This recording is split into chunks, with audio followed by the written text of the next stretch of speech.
أعوذ بالله من الشيطان الرجيم بسم الله الرحمن الرحيم الحمد لله رب العالمين والصلاة والسلام على نبينا محمد وعلى آله وصحبه أجمعين أما بعد العقیدۃ الواسطیہ فرقہ ناجیہ کے عقیدہ پہ مشتمل عظیم الشان کتاب، اسے تحریر کرنے والے ہیں امام ابن تیمیہ رحمہ اللہ، اور انہوں نے اس میں درست عقیدے کا اہتمام کیا ہے۔ اللہ رب العزت کے ناموں پہ مشتمل، اللہ تعالیٰ کے ناموں اور صفات پہ مشتمل آیات اور احادیث ذکر کی ہیں،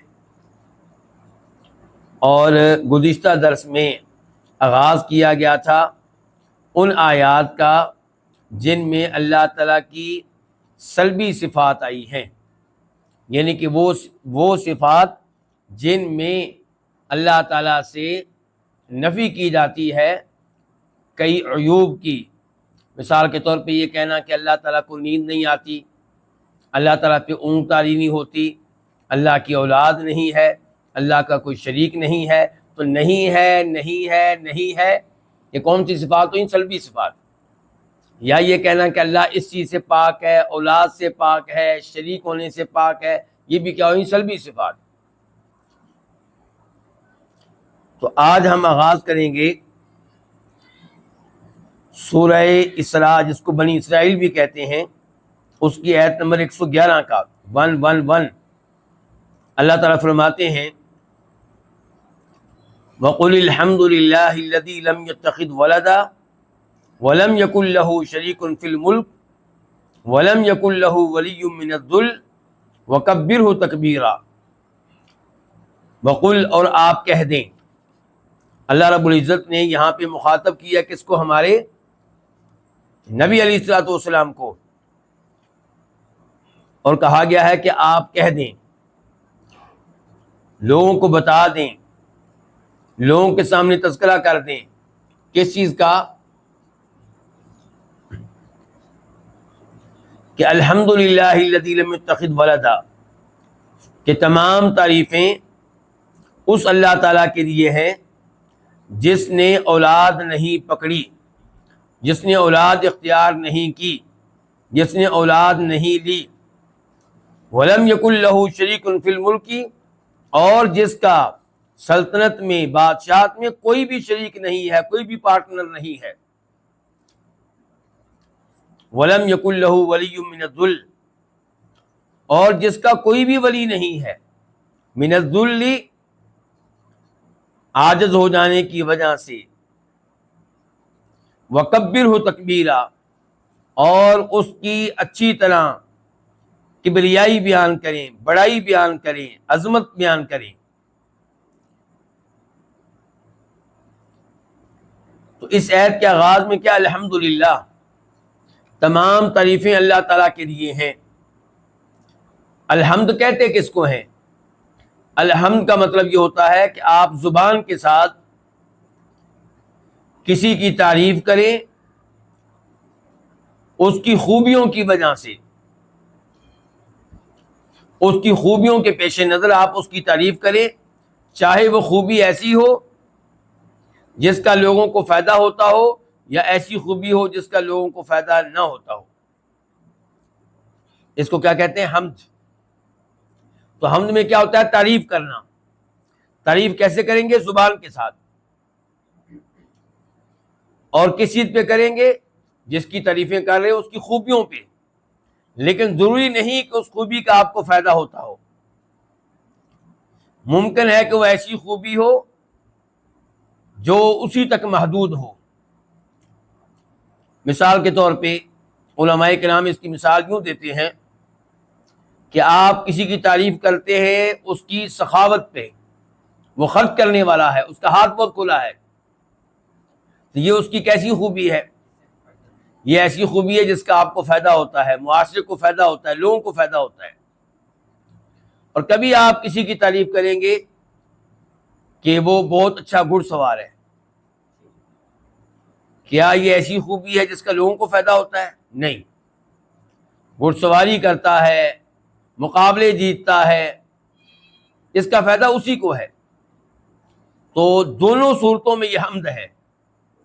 تو پھر میں بتا دوں ہم کس کو کہتے ہیں کہ آپ کسی کی تعریف کریں اس کی خوبیوں پہ، چاہے وہ خوبی ایسی ہو جس کا لوگوں کو فائدہ ہوتا ہو یا خوبی ایسی ہو جو اسی تک محدود ہو.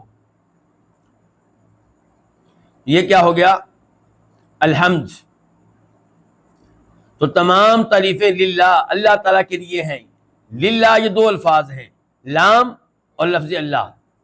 لام یہاں پہ کس معنی کے لیے ہے؟ استحقاق اور اختصاص کے لیے، یعنی کہ تمام تعریفوں کا حقدار اللہ ہے، یعنی کہ تمام تعریفیں خاص ہیں کس کے ساتھ؟ اللہ رب العزت کے ساتھ. الذی لم یتخذ ولدا، وہ اللہ جس نے اولاد نہیں پکڑی. تو یہ کیا ہوا؟ اللہ تعالیٰ کی سلبی صفت. کیا آپ کہہ رہے ہیں کہ اس کی اولاد نہیں ہے، اس کا بیٹا نہیں ہے، اور اس میں تردید ہو گئی عیسائیوں کے غلط عقیدے کی. وہ کیا کہتے تھے؟ عیسیٰ علیہ السلام اللہ تعالیٰ کے بیٹے ہیں.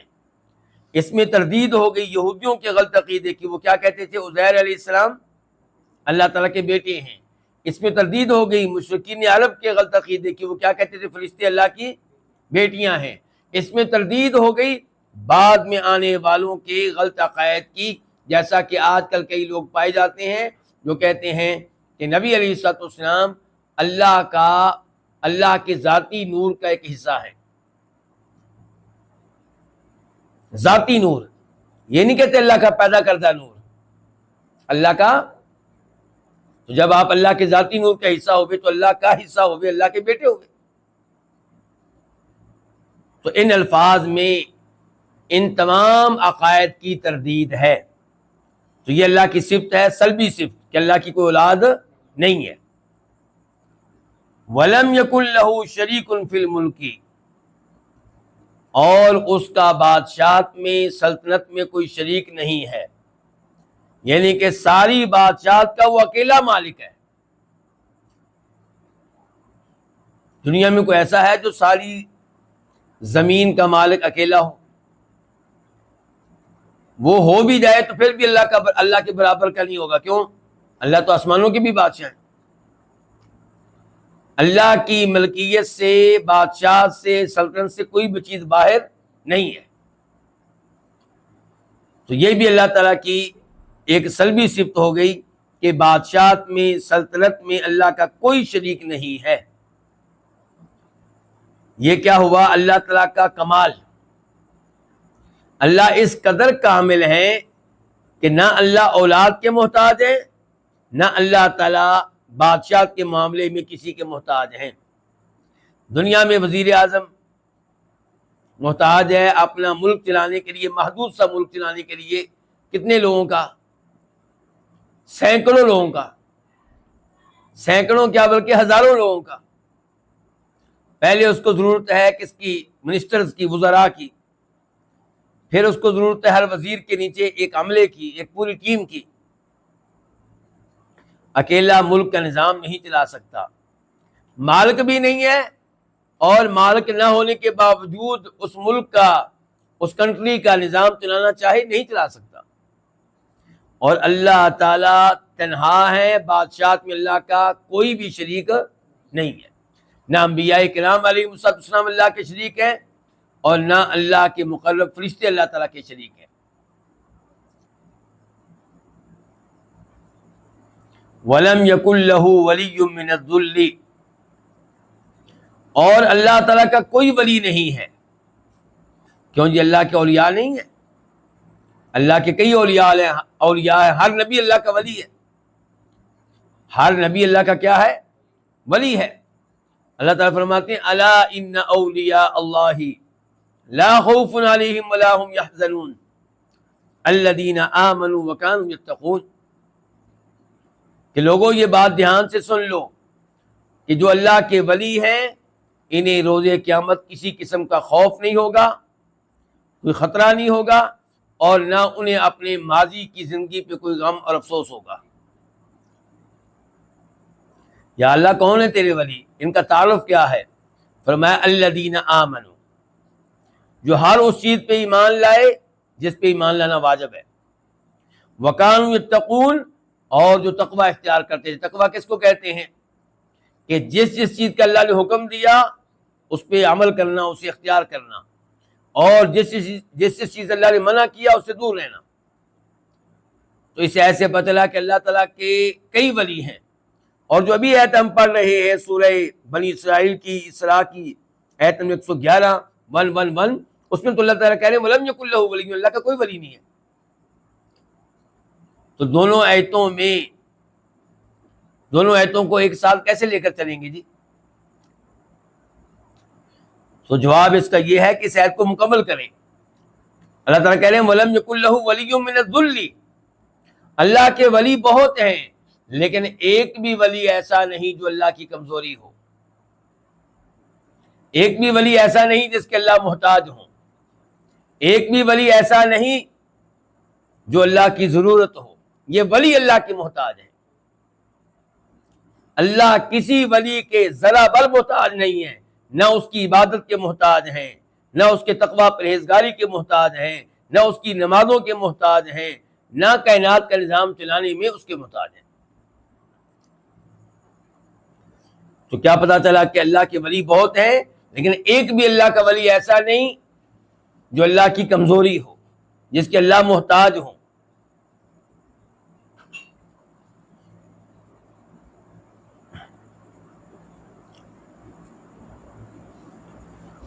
وَكَبِّرْهُ تَكْبِيرًا، اور اللہ کی اچھی طرح کبریائی بیان کریں، اللہ کو اچھی طرح کبیر جانیں، عظیم جانیں، بڑا جانیں۔ وَكَبِّرْهُ تَكْبِيرًا کے دونوں معنی ہوں گے، یعنی کہ دل کے ساتھ یہ جاننا، دل میں یہ ماننا کہ اللہ سب سے بڑا ہے، اللہ اکبر، اللہ سے بڑا کوئی نہیں ہے، اور زبان کے ساتھ اظہار بھی کریں وَكَبِّرْهُ تَكْبِيرًا، اعلان کریں کہ اللہ اکبر، اللہ سے بڑا کوئی نہیں ہے، دل میں بھی یہی عقیدہ ہو، زبان پہ بھی اس کا اظہار ہو۔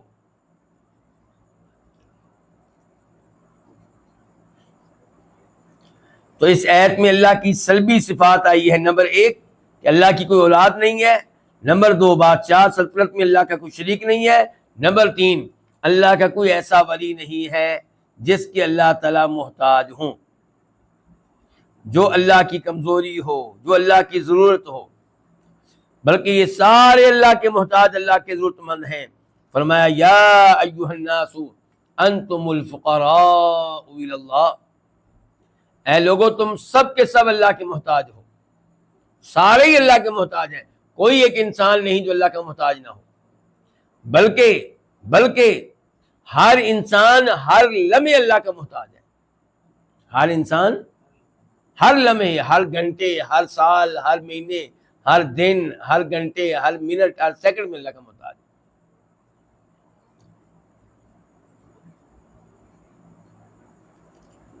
اس کے بعد امام ابن تیمیہ رحمہ اللہ لے کر آئے ہیں سورۃ تغابن کی آیت، پہلی آیت، یسبح للہ ما فی السماوات وما فی الارض لہ الملک وَلَهُ الْحَمْدُ وَهُوَ عَلَىٰ كُلِّ شَيْءٍ قَدِيرٌ۔ یسبح للہ، اللہ کی تسبیح بیان کرتے ہیں، کرتی ہیں۔ کون؟ فرمایا ہر وہ چیز جو آسمانوں پہ ہے، ہر وہ چیز جو زمین پہ ہے۔ اچھا، یہاں پہ پہلا سوال ہمارا یہ ہوگا کہ ہر چیز اللہ کی تسبیح بیان کرتی، تسبیح کہتے کس کو ہے؟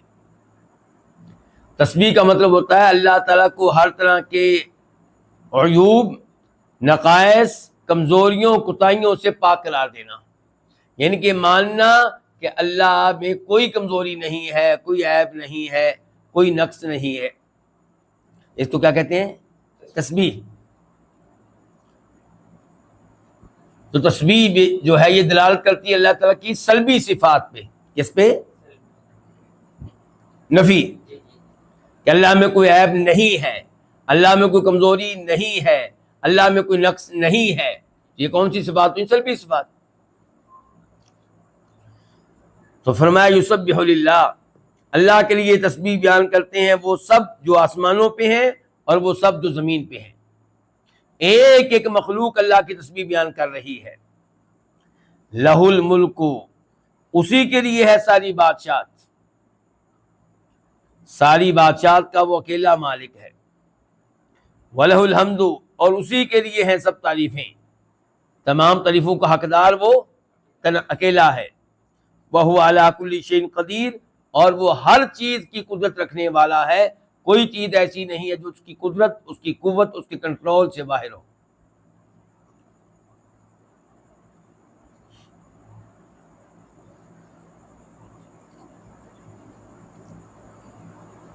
تو یہاں پہ ایک تو یہ بتا دیا گیا کہ ہر چیز اللہ کی تسبیح بیان کرتی ہے. اچھا، تسبیح کا مطلب کیا ہے؟ جب تسبیح کا لفظ تنہا آئے، کیسے آئے؟ تنہا سے کیا مراد ہے؟ کون بتائے کہ تنہا سے کیا مراد ہے؟ یعنی کہ حمد کے بغیر آئے. تنہا سے کیا مراد ہے؟ کہ حمد کے بغیر آئے. تو پھر وہ دو چیزوں پہ دلالت کرتا ہے، دو چیزوں کا معنی دیتا ہے. ایک تو بتا رہا ہوتا ہے، تسبیح بتا رہی ہوتی ہے کہ اللہ تعالیٰ ہر عیب سے پاک ہے. دوسرا اس کا مطلب یہ ہوتا ہے ہر عیب سے پاک ہے تو ہر کمال اس میں موجود ہے، ہر کمال سے وہ متصف ہے، ہر خوبی اس میں پائی جاتی ہے. اور اگر تسبیح اور حمد دونوں ایک ساتھ آ جائیں تو پھر تسبیح کا مطلب ہوگا کہ اللہ ہر عیب سے، کمزوری سے پاک ہے، اور حمد کا معنی ہوگا کہ اللہ تعالیٰ میں ہر خوبی پائی جاتی ہے. تو یہاں پہ چونکہ لفظ تسبیح اکیلا آیا ہے، لیکن آخر میں حمد کا لفظ آ گیا ویسے کہ یسبح للہ ما فی السماوات وما فی الارض لہ الملک ولہ الحمد. تو بہرحال ایک ایک چیز اللہ کی تسبیح بیان کر رہی ہے. اب سوال یہاں پہ یہ ہوگا کہ ایک ایک چیز اللہ کی تسبیح بیان کر رہی ہے. یہ اینک جو میں نے ہاتھ پہ پکڑی یہ بھی اللہ کی تسبیح بیان کر رہی ہے. یہ قلم جو میرے پاس ہے کیا یہ بھی اللہ کی تسبیح بیان کر رہا ہے؟ یہ کتاب جو میرے سامنے ہے کیا یہ بھی اللہ کی تسبیح بیان کر رہی ہے؟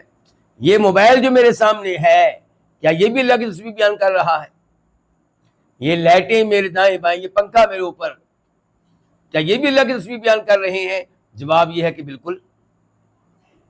جب اللہ نے کہہ دیا یسبح للہ ما فی السماوات وما فی الارض، تو ما عموم کے لیے آتا ہے، ہر چیز. تو پھر دو سوال اٹھیں گے یہاں پہ. کتنے سوال اٹھیں گے؟ دو. پہلا سوال یہ اٹھے گا کہ کیا کافر بھی اللہ کی تسبیح بیان کر رہے ہیں؟ دوسرا سوال یہ اٹھے گا کہ یہ بے جان چیزیں کیسے اللہ کی تسبیح بیان کر رہی ہیں؟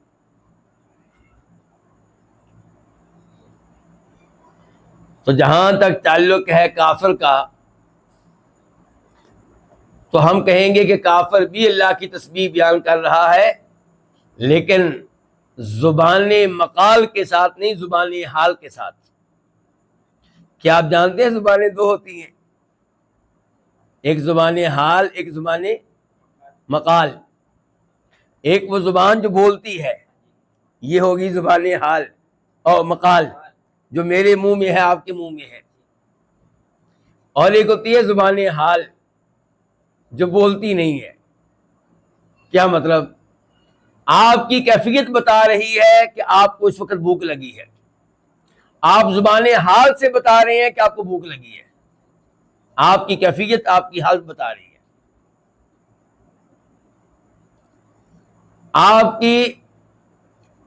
آپ زبان حال سے بتا رہے ہیں کہ کسی نے آپ کی پٹائی کی ہے.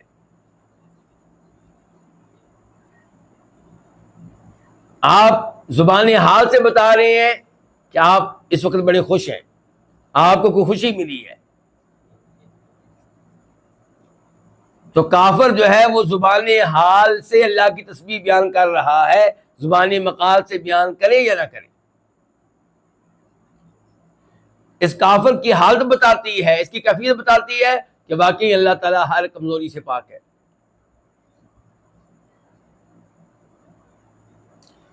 تو اس لیے کافر بھی کیا بیان کر رہا ہے؟ اللہ کی تسبیح بیان کر رہا ہے. کس کے ساتھ؟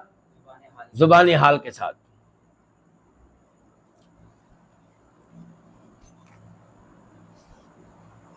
اب رہ گیا معاملہ دیگر مخلوقات کا، بے جان چیزوں کا. تو کیا یہ بھی تسبیح بیان کرتی ہیں؟ پہلے تو ہم اعلان کریں گے جی ہاں اللہ نے بتا دیا اور ہم ایمان لے آئے کہ یہ بھی تسبیح بیان کرتی ہیں. اللہ نے کہا ما فی السماوات ما فی الارض، ہر چیز. نمبر 2، اس کی تائید دیگر آیات سے بھی ہوتی ہے.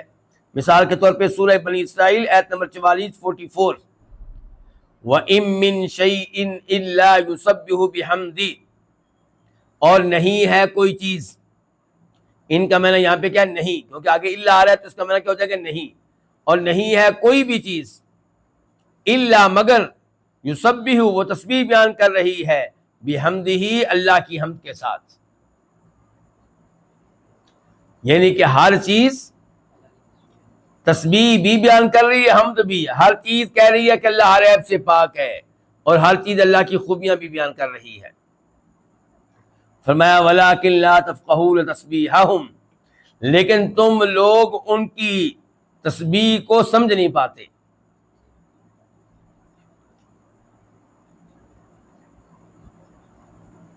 یہ جو الفاظ ہیں کہ ہر چیز اللہ کی تسبیح بیان کر رہی ہے اللہ کی حمد کے ساتھ، لیکن تم لوگ ان کی تسبیح کو سمجھ نہیں پاتے.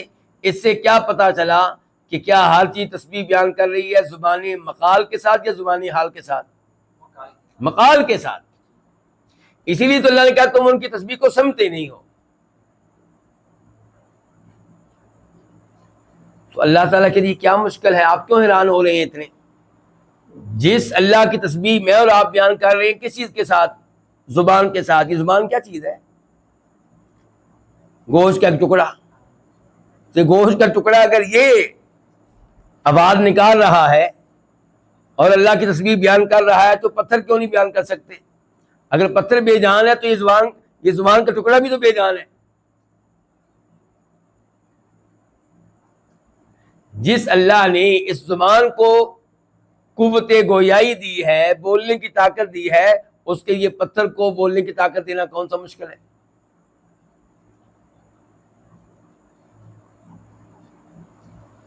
اور پھر آپ اس آیت پہ بھی غور کریں، سورہ نور آیت نمبر 41 کل قد علم صلاتہ وتسبیحہ. اللہ تعالیٰ کہتے ہیں ہر ایک کو معلوم ہے اپنی نماز اور اپنی تسبیح.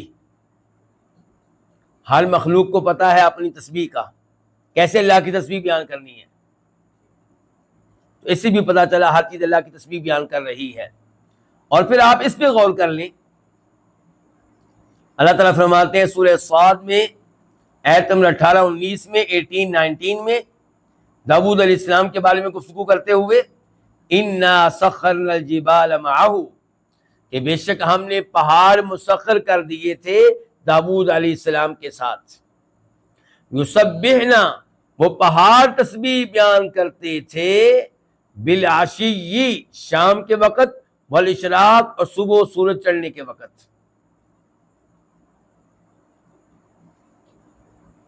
یہاں سے صاف صاف معلوم ہوا کہ پہاڑ بھی تسبیح بیان کرتے تھے. والطیر، اور فرمایا ہم نے پرندوں کو بھی مسخر کر دیا تھا داؤد علیہ السلام کے ساتھ محشورا، جبکہ وہ اکٹھے کیے ہوئے تھے. کل لہ اواب، ہر کوئی اللہ تعالیٰ کی طرف بہت رجوع کرنے والا ہے. تو خلاصہ کلام پھر کیا ہوا کہ ہر چیز اللہ کی تسبیح بیان کر رہی ہے. لہ الملک، اسی کے لیے بادشاہت ہے. یہ کیا ہے؟ یہ اللہ کی سلبی صفت ہے یا ثبوتی؟ یہ ثبوتی ہے. یہاں پہ یہ نہیں کہا گیا کہ اللہ کے علاوہ کسی کی بادشاہت نہیں ہے، یہاں پہ بتایا جا رہا ہے اللہ ہی کی بادشاہت ہے. لہو پہلے آ گیا، میں نے ہو گیا صرف اللہ کی بادشاہت ہے. اگر آپ چاہیں تو آپ کہہ سکتے ہیں کہ اس کے اندر بھی سلبی صفت چھپی ہوئی ہے. اللہ ہی کی بادشاہت ہے، اس کا مطلب یہ ہے کہ کسی اور کی بادشاہت نہیں ہے۔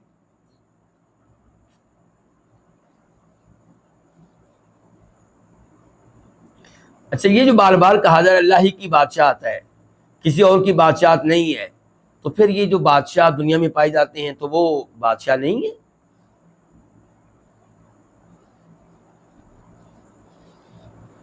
پہلے نمبر پہ یہ کہ ان کی بادشاہت پہلے نہیں تھی، آج ہے، کل نہیں ہوگی۔ ایسے ہی ہے، 10 سال کے لیے، 20 سال کے لیے، 30 سال کے لیے، 50، 90، 100 کے لیے۔ دوسرے نمبر پہ یہ جو بادشاہت ہے یہ بھی بڑی عجیب بادشاہت ہے۔ اس بادشاہت میں وہ محتاج ہیں، کس کے؟ اپنے وزیروں کے اور دیگر عملے کے، دیگر کئی ٹیموں کے محتاج ہیں۔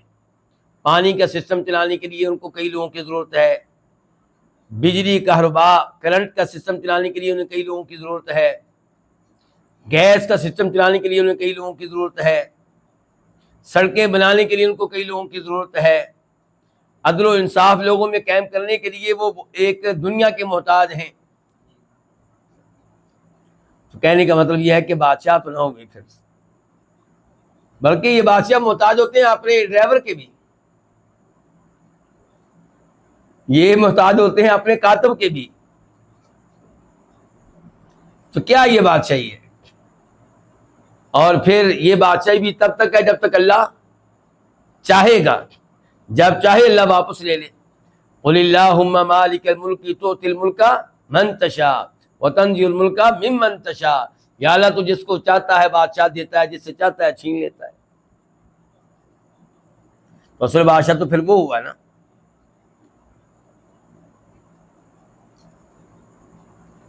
وَلَهُ الْحَمْدُ، اور یہ اس آیت میں اللہ کی دوسری ثبوتی صفت آ گئی کہ اسی کے لیے ہے ہر قسم کی حمد، یعنی کہ ہر قسم کی تعریف کا حقدار وہی ہے، ہر تعریف خاص اسی کے لیے ہے۔ اچھا، یہ جو ہم نے کہا ہے کہ ہر تعریف کا حقدار وہی ہے، تو پھر ہم باقی لوگوں کی تعریف کیوں کرتے ہیں؟ مثال کے طور پہ میں آپ کی تعریف کرتا ہوں کہ آپ درس میں آتے ہیں، بڑی پابندی سے آتے ہیں، یہ خوبی ہے۔ ابھی ہم کہہ رہے تھے لہ الحمد، کہ ہر تعریف کا حقدار اللہ تعالیٰ ہے، اور یہ ہمارے سامنے حماد بھائی بیٹھے ہیں، ہو سکتا ہے میں ان کی بھی تعریف کروں کہ بڑی اچھی ریکارڈنگ کرتے ہیں درس کی، تو خوبی تو بیان کر دی نا، میں نے تعریف تو کر دی ان کی۔ تو ابھی ہم کہتے ہیں لہ الحمد، اسی کے لیے ہیں تمام تعریفیں۔ تو جواب اس کا یہ ہے کہ اگر مخلوق کے پاس کوئی خوبی ہے اور اس خوبی پہ اس کی تعریف ہو رہی ہے تو حقیقت میں وہ بھی اللہ کی تعریف ہے، کیونکہ مخلوق کو خوبی دینے والا کون؟ اللہ تعالیٰ۔ تو تعریف کرنے والا اس خوبی کے پیش نظر تعریف کر رہا ہے، تو پھر تعریف تو اس کی ہوئی نا جس نے وہ خوبی دی ہے۔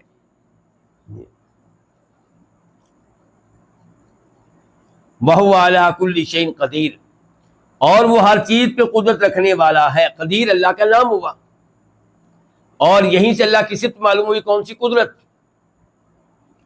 تو قدرت اللہ کی کون سی صفت ہوئی؟ ثبوتی یا سلبی؟ ثبوتی، کہ اللہ قدرت والا ہے۔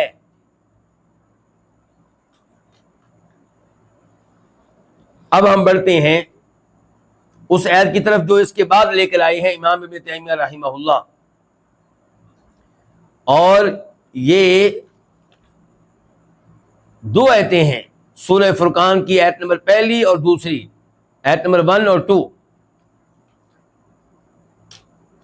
فرمایا اللہ تعالیٰ نے تبارک الذی نزل الفرقان علی عبدی، بہت بابرکت ہے۔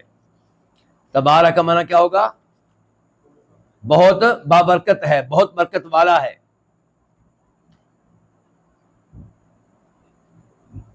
بہت برکت والا ہے وہ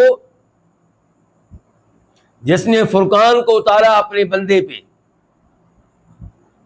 تاکہ وہ بندہ ہو ڈرانے والا للعالمین، تمام جہان والوں کو۔ یہ تھی پہلی آیت۔ اچھا، اس آیت میں ایک تو لفظ کیا آیا؟ تبارکہ، کہ بہت بابرکت ہے۔ کون؟ اللہ تعالیٰ۔ اچھا، اللہ تعالیٰ کے علاوہ اور کون ہے جو بہت بابرکت ہو، بہت برکت والا ہو؟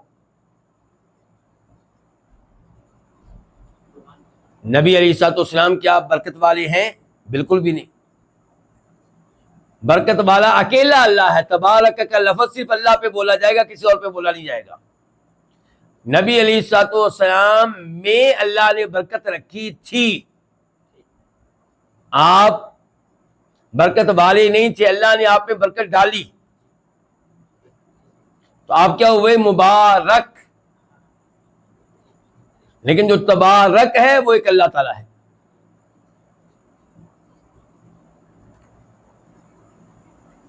یہ لفظ تبارک یہ کہاں سے آیا ہے؟ یہ ماخوذ ہے البرکہ سے. اور البرکہ کس کو کہتے ہیں؟ خیر میں زیادہ ہونا.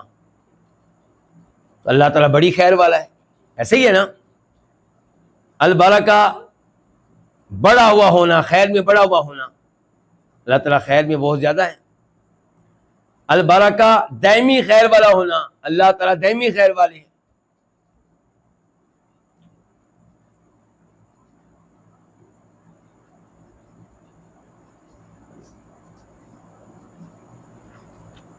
اس کے بعد کیا لفظ الفرقان.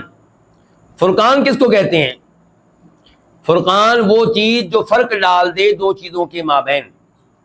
تو قرآن فرقان ہے, یہ وہ کتاب ہے جو فرق ڈالتی ہے حق و باطل کے درمیان. یہ کتاب واضح کر دیتی ہے حق کیا ہے اور باطل کیا ہے. یہ کتاب فرق ڈالتی ہے خیر اور شر کے مابین. یہ کتاب فرق ڈالتی ہے ہدایت اور گمراہی کے مابین. یہ کتاب فرق ڈالتی ہے مسلمان اور کافر کے مابین. یہ کتاب فرق ڈالتی ہے نیکوکار اور فاسق و فاجر شخص کے مابین. تو کتاب کیا ہوئی؟ فرقان.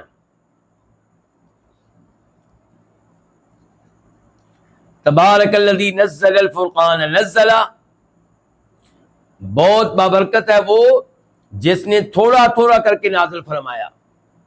نزل ذات کے اوپر شد ہے, تو اس میں معنی کیا پیدا ہوا؟ تھوڑا تھوڑا کر کے اتارا الفرقان قرآن کو. قرآن یکدم اترا ہے, ایک بار اترا ہے کہ 23 سالوں میں اترا ہے؟ 23 سالوں میں اترا ہے تھوڑا تھوڑا کر کے. تو اس لیے کیا کہا اللہ نے؟ نزلہ. نزل الفرقان علی عبدہ, اللہ نے اس کو اتارا اپنے بندے پہ. بندے سے مراد یہاں پہ کون ہے؟ جناب محمد صلی اللہ علیہ وسلم. اچھا, اللہ نے ان کو بندہ کیوں قرار دیا؟ کیونکہ بندہ ہونا یہ بہت بڑا شرف ہے, بہت بڑی سعادت ہے, بہت بڑا اعزاز ہے. اور نبی علیہ السلام اللہ کے کامل بندے ہیں, اسی لیے اللہ تعالیٰ نے آپ کو بندہ قرار دیا بہت سے مقامات پہ, اور یہاں پہ بھی بندہ قرار دیا.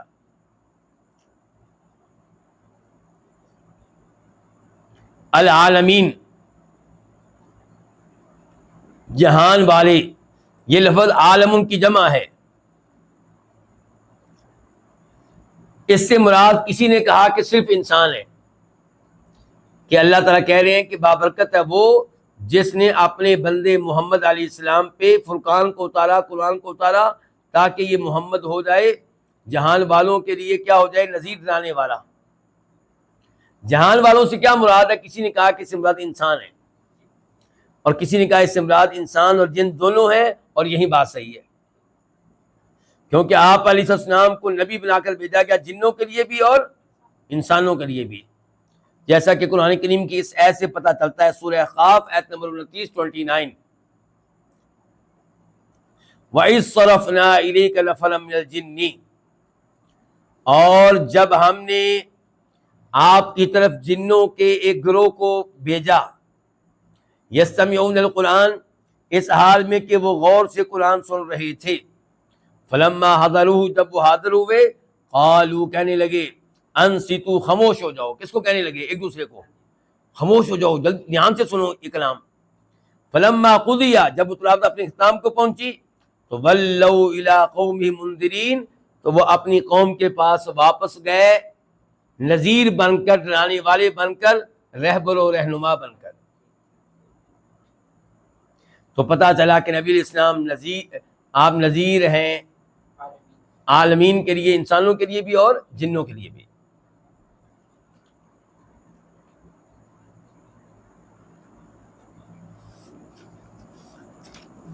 اس کے بعد کیا فرمایا؟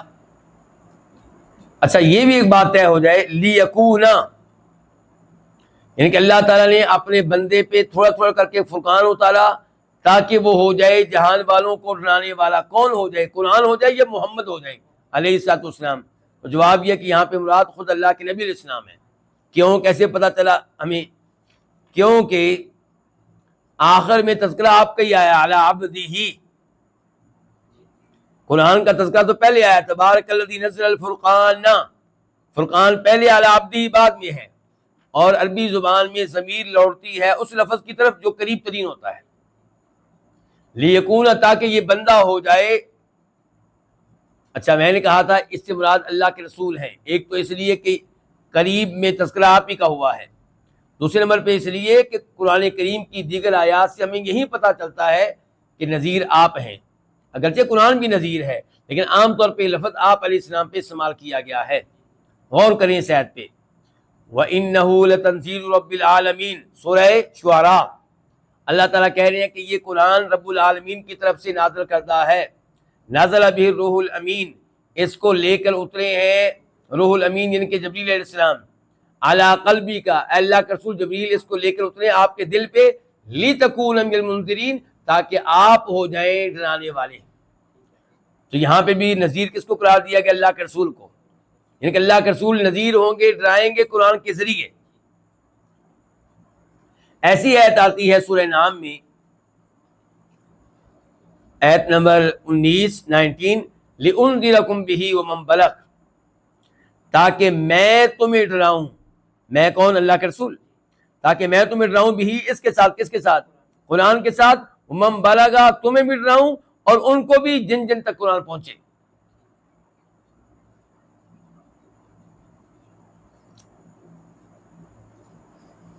تو یہ طے ہو گیا کہ لیکون سے مراد کون ہے؟ محمد الرسول اللہ صلی اللہ علیہ وسلم. آپ ہیں لوگوں کے لیے، جہان والوں کے لیے، جنوں انسانوں کے لیے نذیر، وارننگ دینے والے، ڈرانے والے، اللہ کے عذاب سے خبردار کرنے والے.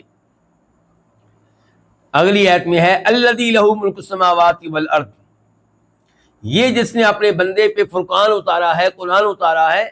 یہ کون ہے؟ اس کا کیا تعارف ہے؟ فرمایا وہ جس کے لیے ہے آسمان و زمین کی سلطنت، بادشاہت. آسمان و زمین کی ساری بادشاہت اسی کی ہے، اسی کی ملکیت ہے، وہی سب کا مالک ہے. ولم یتخذ ولدا، اور جس نے کوئی اولاد نہیں پکڑی. اس کا مطلب یہ ہے کہ اولاد کی کمزوری سے، نقص سے وہ پاک ہے.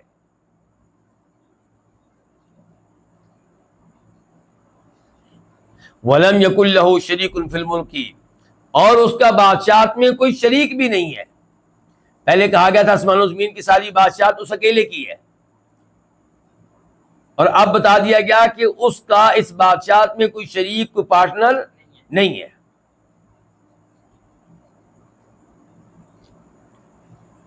وَخَلَقَ كُلَّ شَيْءٍ، اور اس نے ہر چیز کو پیدا کیا ہے، ہر چیز کو.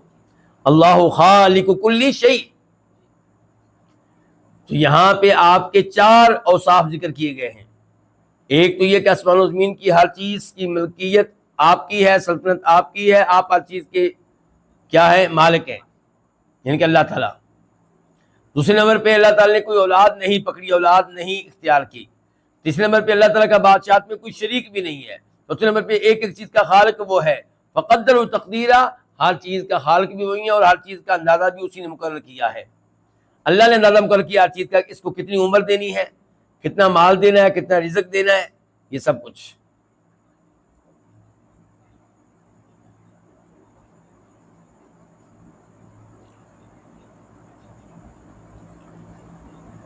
اب ہم بڑھتے ہیں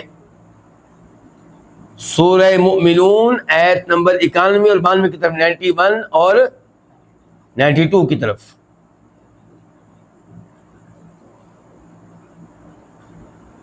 فرمایا اللہ تعالیٰ نے متخذ اللہ من ولد، اللہ نے کسی قسم کی کوئی اولاد نہیں پکڑی، اللہ نے کسی کو اپنی اولاد نہیں بنایا. کسی قسم کی ترجمہ میں نے اتنی شدت کے ساتھ کیوں کیا؟ کیونکہ من ولد ان سے پہلے جو من آیا ہے یہ زائدہ ہے، اور زائدہ ہے ترکیب کے لحاظ سے، اعراب کے لحاظ سے، معنی و مفہوم کے لحاظ سے زائد نہیں ہے، زبردست معنی ادا کر رہا ہے کہ اللہ تعالیٰ نے کسی قسم کی کوئی اولاد نہیں پکڑی، بالکل بھی نہیں. وما کان معہ من الہ، اور اللہ تعالیٰ کے ساتھ کوئی بھی الہ نہیں ہے، وہ اکیلا ہی معبود ہے، الہ ہے، اس کے ساتھ الوہیت میں کوئی شریک نہیں ہے۔ اذا لذهب، تب، اذن یہ آتا ہے جواب کے لیے، یہ جواب کس چیز کا ہے؟ وہ محذوف ہے۔ مثال کے طور پہ لو کان معہ آلہہ، پہلے کہا گیا اللہ کی کوئی اولاد نہیں ہے، پھر بتایا اللہ کی کوئی پہلے بتایا اللہ تعالیٰ کی کوئی اولاد نہیں ہے، پھر بتایا اللہ کے ساتھ کوئی اور معبود نہیں ہے، وہ اکیلا ہی معبود ہے۔ پھر اللہ بتا رہے ہیں لو کان معہ آلہہ، اللہ تعالیٰ کے ساتھ ساتھ اگر مزید الہ بھی ہوتے، اگر اللہ تعالیٰ کے ساتھ اور بھی ہوتے جو عبادت کے لائق ہوتے تو پھر کیا ہوتا؟ فرمایا لذہب، اذن تب، لذہب البتہ لے جاتا، کل الہ ہر معبود، بما خلق، ان سب کو جس کو اس نے پیدا کیا ہوتا، ولا علی بعض علی بعض، اور ان میں سے کوئی کسی پہ چڑھائی کر دیتا۔ نہیں سمجھ رہے ہیں آپ اس کو؟ بتایا اگر اللہ تعالیٰ کے لیے معبود ہیں، اس کے علاوہ کوئی عبادت کے لائق نہیں ہے، فرض کریں اگر اللہ تعالیٰ کے ساتھ کوئی اور معبود بھی ہوتے تو ظاہر ہے کہ وہ خالق ہوتے، وہ بھی کیا ہوتے؟ کوئی خالق نہیں ہے، وہ تو عبادت کے لائق ہی نہیں ہے نا۔ تو اگر اللہ تعالیٰ کے ساتھ کوئی اور بھی معبود ہوتا تو وہ بھی خالق ہوتا کسی نہ کسی چیز کا، تو پھر کیا ہوتا؟ ہر معبود اپنی مخلوق کو لے کر الگ ہو جاتا، پھر دونوں کی جنگ ہوتی، دونوں کے جھگڑے ہوتے، فساد ہوتا، کائنات کا سسٹم تباہ و برباد ہو جاتا۔ لیکن کائنات کا سسٹم تباہ و برباد ہو چکا ہے کہ چل رہا ہے کامیابی کے ساتھ؟ سورج روزانہ نکلتا ہے، غروب ہوتا ہے، کبھی سورج پوری رات بھی چمکتا رہا ہو اور صبح پتہ چلا ہو کہ اصل میں جو معبود صاحب تھے وہ سو گئے تھے، ان کو خیال ہی نہیں رہا، نعوذ باللہ من ذالک۔ ایسا کبھی کچھ نہیں ہوا، پورا سسٹم بڑے ہی زبردست طریقے سے چل رہا ہے۔ چاند نکلنا، طلوع ہونا، وہ 14 تاریخ کو مکمل ہونا، کبھی ایسا ہوا کہ 20 تاریخ کو مکمل ہوا ہو؟ 14 تاریخ کو مکمل ہوتا ہے، پھر آہستہ آہستہ کام ہونا شروع ہو جاتا ہے، ستاروں کا نکلنا، بارشوں کا ہونا، زمین آسمان، سارا سسٹم بڑی کامیابی سے چل رہا ہے۔ اس سے پتہ چلتا ہے کہ معبود ایک ہی ہے۔ فرمایا اذن تب، لذہب البتہ لے جاتا، کل الہ ہر معبود، بما خلق، ان کو جس کو اس نے پیدا کیا ہوتا، ولا علی، اور البتہ ان میں سے کوئی کسی پہ چڑھائی کر دیتا، ان کے آپس میں جنگیں ہوتی۔ اچھا جنگیں ہوتی تو ان میں سے کوئی ایک جیتتا یا دونوں برابر رہتے؟ اگر دونوں برابر رہتے تو اس کا مطلب یہ ہے کہ دونوں عبادت کے لائق نہیں ہیں۔ اگر دونوں برابر رہتے، کوئی کسی کو شکست نہ دے پاتا، جو دوسرے کو شکست نہ دے سکے، اس پہ غالب لا سکے، معبود کیسے ہوا؟ اور اگر آپ کہتے ہیں جی ایک جیت جاتا تو جیت جاتا وہ معبود ہوتا، دوسرا معبود نہ ہوتا، تو پتہ چلا معبود ایک ہی ہے، دو معبود نہیں ہو سکتے۔ ایک تو اس لیے پتہ چلا کہ کائنات کا سسٹم کامیابی سے چل رہا ہے، اور دوسرا اس لیے پتہ چلا کہ اگر ایک سے زیادہ معبود ہوتے اور برابر کے ہوتے تو ان کا برابر میں ہونا اس بات کی دلیل ہے کہ ان میں سے کوئی بھی عبادت کے لائق نہیں ہے۔ سبحان اللہ، اللہ تعالیٰ پاک ہے، عما یصفون، ان سب سے جن کا وہ تذکرہ کرتے ہیں، یعنی کہ جن کو وہ اللہ کا شریک بناتے ہیں، جن کو وہ اللہ تعالیٰ کے ساتھ ساتھ معبود بناتے ہیں، اللہ تعالیٰ کے ساتھ ساتھ جن اوروں کی عبادت کرتے ہیں، ان سے غیبانہ دعائیں کرتے ہیں، ان کے نام پہ جانور ذبح کرتے ہیں، اللہ تعالیٰ ان تمام سے پاک ہے۔ اللہ تعالیٰ کسی بھی شریک کو برداشت کرنے والا نہیں ہے۔ تو سبحان اللہ ما یصفون، تو یہ اللہ تعالیٰ کی کون سی صفت ہوئی؟ سلبی، کہ اللہ تعالیٰ پاک ہے ان سب سے جن کو اللہ کا شریک بنایا جائے۔ اور متخذ اللہ من ولد، اللہ نے کوئی اولاد نہیں پکڑی، اللہ کی کون سی صفت ہوئی؟ سلبی۔ اور اللہ تعالیٰ کے ساتھ ساتھ کوئی اور معبود نہیں ہے، اللہ کی کون سی صفت ہوئی؟ سلبی۔ عالم الغیب والشہادہ، وہ غیب اور حاضر کو جاننے والا ہے، یعنی کہ ان چیزوں کو جاننے والا ہے جو لوگوں کی نگاہوں سے اوجھل ہیں، مخفی ہیں، والشہادہ، اور حاضر کو بھی جاننے والا ہے۔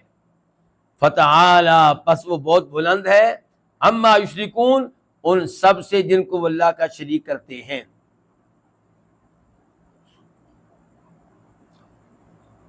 تو اس آیت سے بھی ہمیں اللہ تعالیٰ کی کئی سلبی صفات کا علم ہوا